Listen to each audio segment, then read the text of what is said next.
different. I am using a recipe from the past. Now, when I was traveling all over the place, moving with Mark, one of my favorite shows that was on PBS was The Frugal Gourmet. I have his entire series of cookbooks. Absolutely loved him.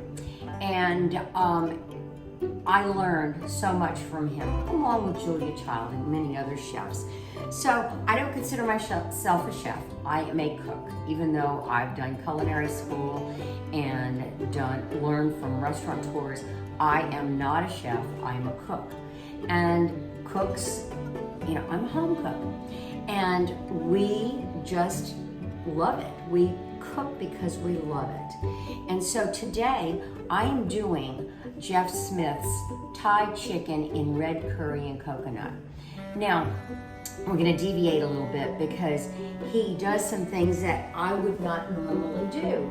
And he adds the garlic in too soon, I think, for this. And we do not want the garlic to become bitter. So we're going to start off, and I have a very hot pan right here.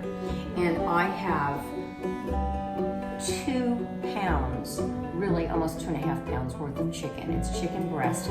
In his recipe, he uses the bones, so he cuts up hunks of chicken breast and with the bones in it.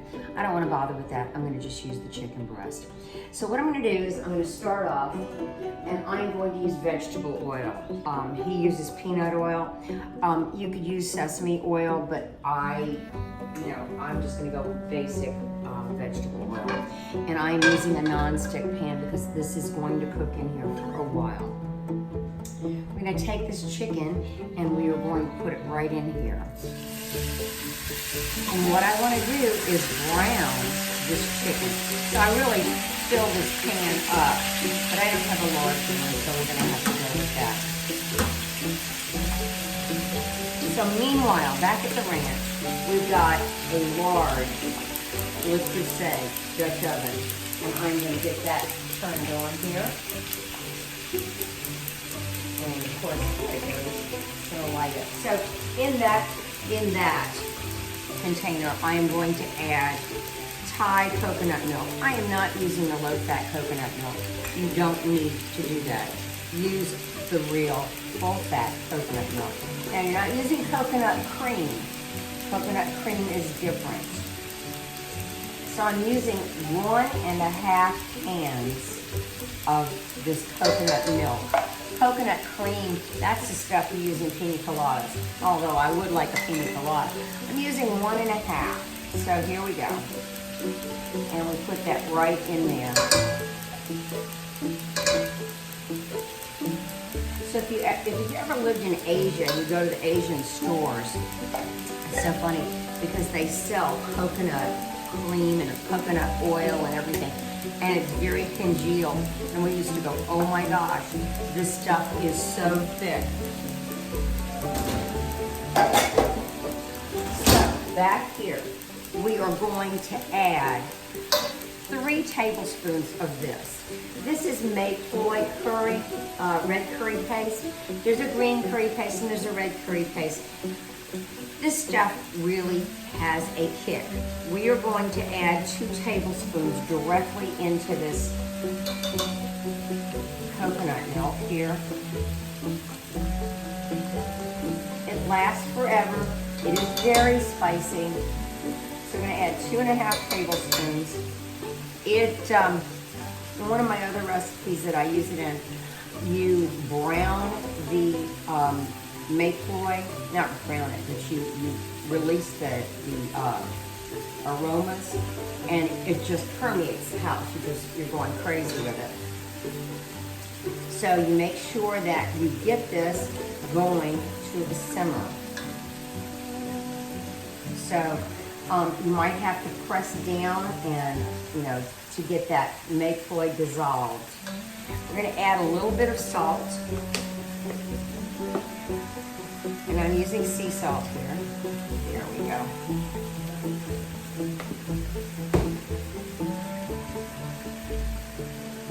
And then we're going to add fish sauce. So I'm going to add about a tablespoon and a half of fish sauce. Now, there's Thai fish sauce, and there's Vietnamese fish sauce. There's fish sauce from a lot of the Asian countries. So this is Thai fish sauce, since this is a Thai meal. Okay, here we go. That's in there.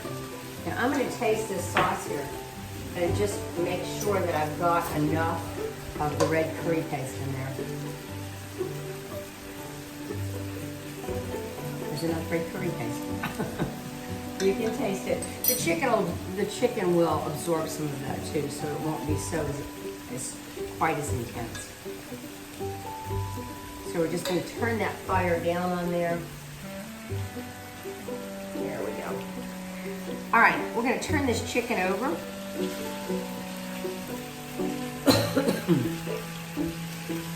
Might have to have a sip of tea here.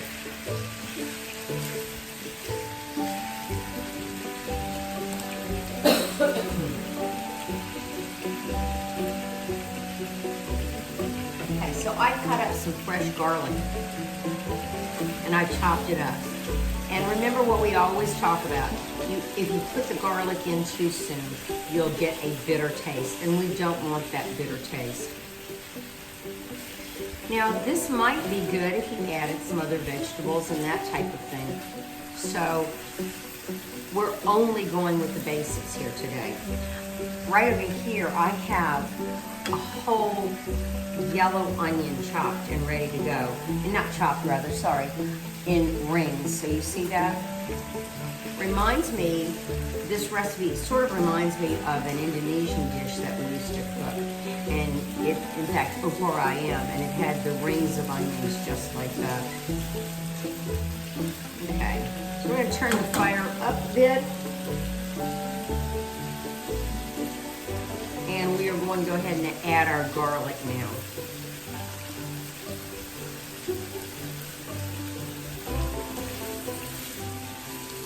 I hate it when garlic is burned. I love the smell of garlic right now. The kitchen just smells so good.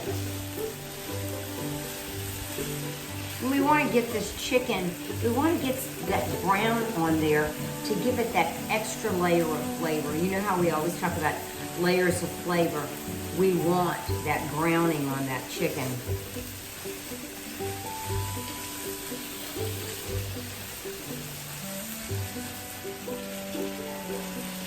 So what I'll do to save us time and energy is I'll stop the video and then we'll come back as we get some of the color on there. Okay, Lily and I are back. Right, Lily? Mm-hmm. You've been stirring that whole time. We did. All right, my chicken is brown. My onions are translucent. Here we go. Now, careful, Lily. I'm gonna pour this right in here. So we gotta make sure we don't splash. I should have done it away from you, but my arms aren't that long. Thank you, Lily.